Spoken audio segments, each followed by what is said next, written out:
মিদনাপুরে একটা ছেলে থাকতো। ওর নাম প্রকাশ ছিল। প্রকাশ ছোটবেলা থেকেই খুব দুষ্টু ছিল। মদ খাওয়ার খারাপ অভ্যাস ওকে সারা পাড়ায় বদনাম করে দিয়েছিল। কি খবর প্রকাশ বাবু, কালকে তো খুব গড়াগড়ি খাচ্ছিলে, কালকের নেশা নামলো কি না? আরে মনি বাবা, কালকে অনেক বেশি হয়ে গিয়েছিল, একটা বন্ধু গোটা বোতল খাইয়ে দিয়েছিল। আরে তো একটু বুদ্ধি রেখে খাও, ততটুকুনি খাও যাতে এদিক ওদিক পড়ে না যাও। মনি পাড়ার সবচেয়ে প্রভাবশালী ছেলে ছিল। সব ছেলেরা ওর কাছে হয়ে কোথাও যেত। মনি পাড়ার সব খারাপ ছেলেদেরকে ভালো করার কাজ করত। সকাল 8টা বাজছিল।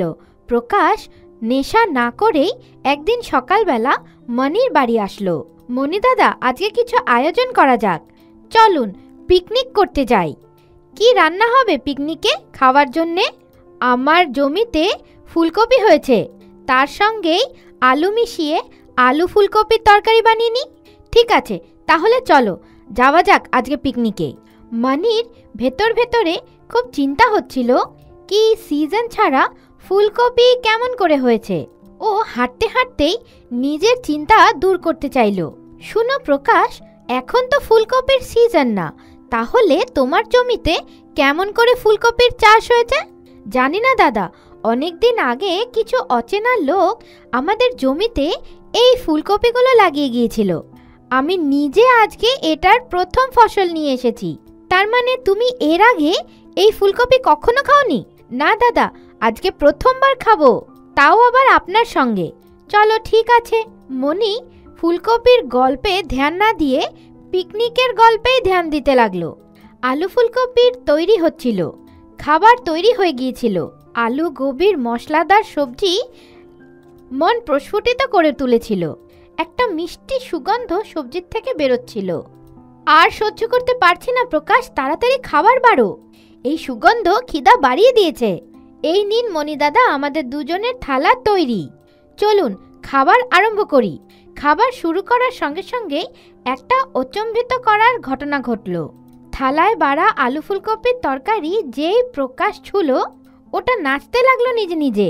আরে নিজের আঙুলগুলোকে সামলাও প্রকাশ, কেমন করে নাচাচ্ছ আঙুলগুলোকে, যেন কোনো ঢোল বাজাচ্ছ।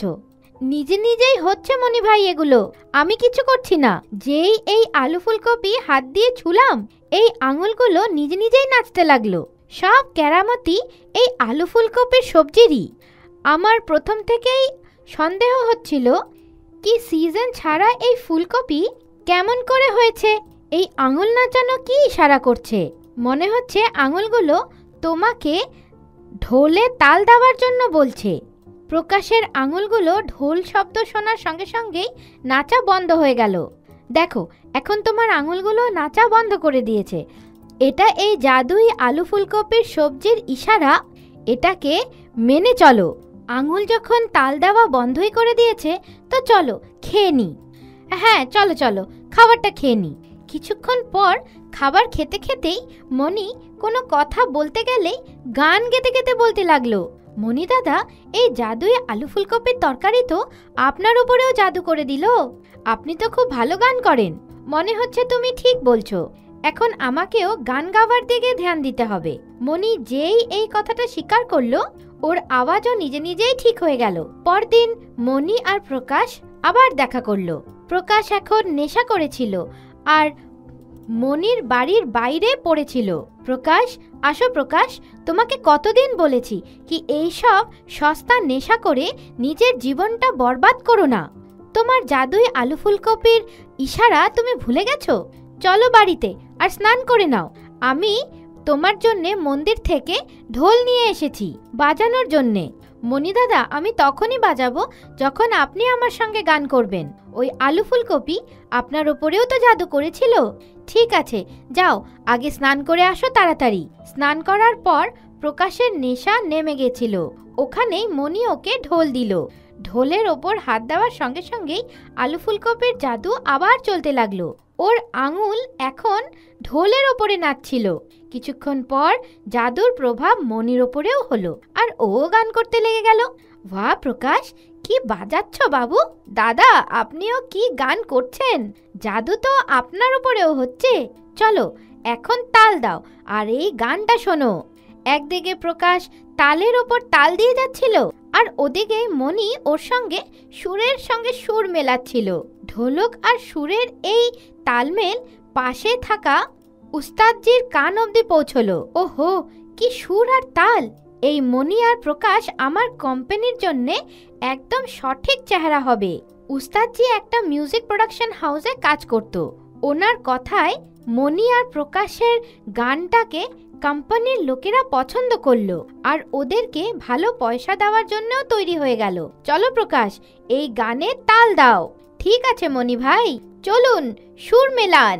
সময়ের সঙ্গে সঙ্গে আলু ফুলকপির জাদু চলছিল। উস্তাদজি দুই আর্টিস্টকে আঙুল ধরিয়ে দিল, আর ভবিষ্যতের রাস্তা দুইজন নিজেই বানাতে লাগলো। একটা বদমাশ আর মদারু প্রকাশ এখন একজন নামি দামি ঢোল বাদক হয়ে গেল, আর মণি একজন নামকরা গায়ক হয়ে গিয়েছিল। প্রকাশও এখন মণির সঙ্গেই ঢোল বাজাতো। প্রকাশ আর মণির জীবন এখন একসঙ্গে একটা সুন্দর সুশোভিত জীবন হয়ে গিয়েছিল। প্রকাশ মদ খাওয়া ছেড়ে দিয়েছিল আর মনোযোগের সঙ্গে নিজের কাজ করতে লেগে গিয়েছিল।